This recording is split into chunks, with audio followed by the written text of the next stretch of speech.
الشيخ عبد العزيز المقحم الدكتور حبيبنا وصديقنا يخبرنا، يقول كان في الرياض في أحد أحياء الرياض إمام مصارم، ودائما ينبه على صلاة الفريضة في سائر السنة، ويذهب يطرق الأبواب ولا يصلي إلا صف صف ونص. نعم.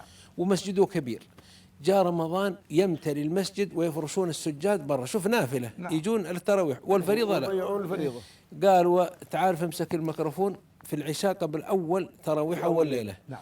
قال ما شاء الله حضرتوا، ما شاء الله اكتشفتوا ان عندكم رب، ما شاء الله مبروك، يعني عندكم رب الان يعبد، اكتشفتوا ان رب يعبد. وين انتم ساير السنة؟ وين انتم وانا تقطعت ابحث عنكم واخبر عنكم واضرب ابوابكم ولا تصلوا الفريضة؟ اكتشفتوا، لكن ما شاء الله بنصبر عليكم، بس رمضان بس بتقبسون، اما الله يفرق بيننا وبينكم ما عدنا نشوف هذه الوجوه ان شاء الله، والله ما نشوفكم ان شاء الله لكن بنصبر عليكم. ما شاء الله مبروك، في رب، ها رب يعبد.